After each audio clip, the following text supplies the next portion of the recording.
So atong himuon karon, atong himuon kining ProLink modem inong Wi-Fi extender, no, gamit ang LAN, gamit aning laptop nga atong hinulman sa ang atong gamiton ron kay mantay ka galing nga laptop. So mora sa neto gamiton aron mahimo ning Wi-Fi extender kining old nga PLDT modem. Okay, sige, sugdan na to. Una na itong himuon, atong i-type ang 192.168.1.1.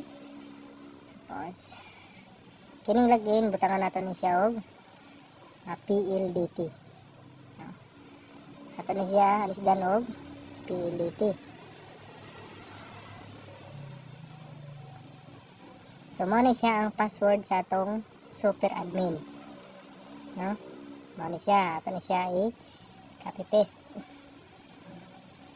Copy, control, then cut na to X or copy.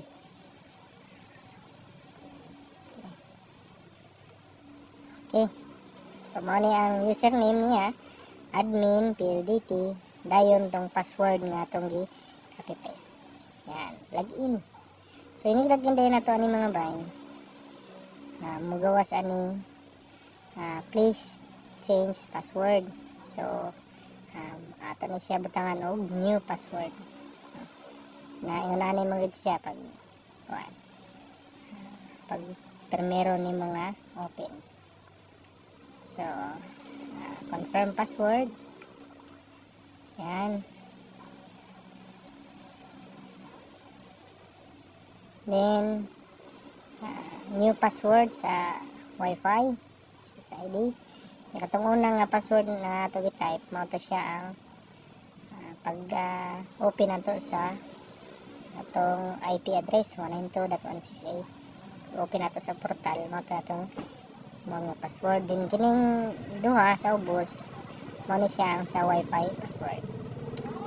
Okay, so apply changes, then it will take 10 minutes, 10 seconds there. So automatic na siya mo login. Yan, mo ni gitawag super admin, no, sa atong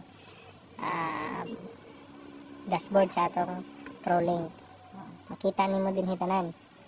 So ang first step, open nimo ang LAN, then DHCP nya diri sa DHCP disable na siya, no? Disable LAN. Butang na to sa LAN. Ngayon apply changes. Pag success, add to ta sa LAN, balik ta sa LAN nya kini nga tong IP address. Himuon na to, alisdan na to ning last nga number sa 254. Kay kini siyang IP address mo na yung gamit sa atong Wi-Fi nga atong i-extend. So kini himo na to ni siya og 254 para ma-access gihapon nato ni siya nga modem, para ma-access nato ang ihang dashboard. So 254, then apply changes. Wala ray lain na subon diha, mao na siya.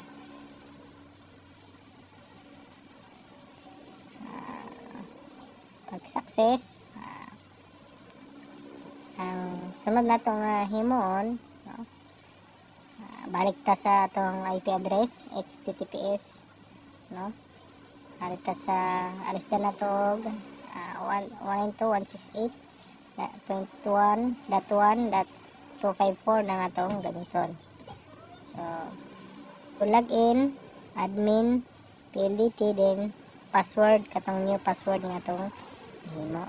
So login, yan, open na nato ang super admin sa mga modem. So balik ta sa LAN, no, diri na punta sa wireless LAN. So diri ta sa 5G, himo na to sa 5G, mauta ta sa basic settings nga, i-disable na to ni siya, disable na to ni siya, apply changes. So once nga successful, okay, arita sa dito sa 2.4G, no, gigahertz basic setting.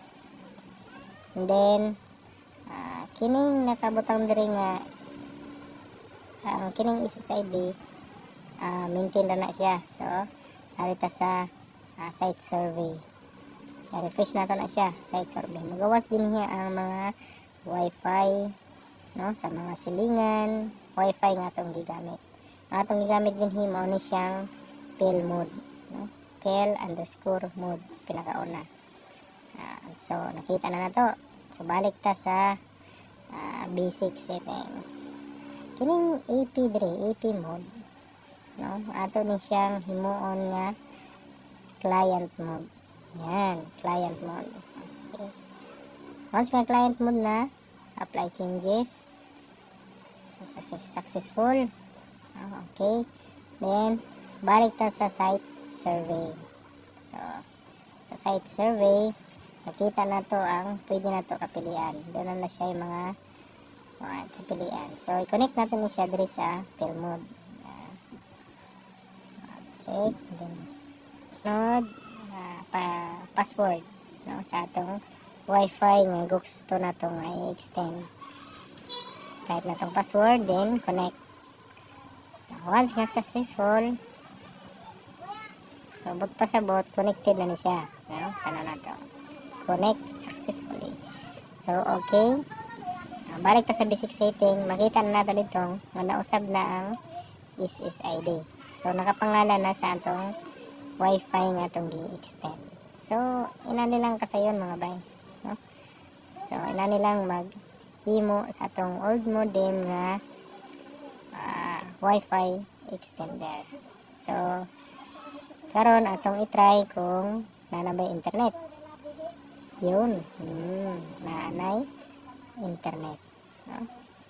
So gamit natin siya through LAN cable. Pwede siya natin siya gamiton sa pwede po natin nga gamiton kuan kining tawagan ni through cellphone. So atong reviewon DHCP naka-disable, and sa LAN himo na usab og 192.168.1.254.254. Sa LAN disable na to ang 5G, no, disable na to ang 5G. And then sa 2.4G gigahertz himo lang nato kini nga client mode, no? Diri sa site survey diri nato siya i-connect itong kung unsang gamit nato nga wifi. So balik sa basic setting. So mao na ni siya ang magawas, no? PEL mode, no? So mao lang to mga bay, no? Mao lang kasayon kung unsaon ang atong old modem himuon nga wifi extender, no? Kung daghay kwarto ang atong balay, no? Kung medyo hinay na sa uban, no? Or sa danas ba, kasi kan natay second floor ang atong balay, no? Kung dili na makaabot sa second floor ang atong wifi signal, so pwede ta mo gamit kung natay mga daan nga mga wifi modem. Pwede na yun natong himuon nga wifi extender. So malong to. Thank you.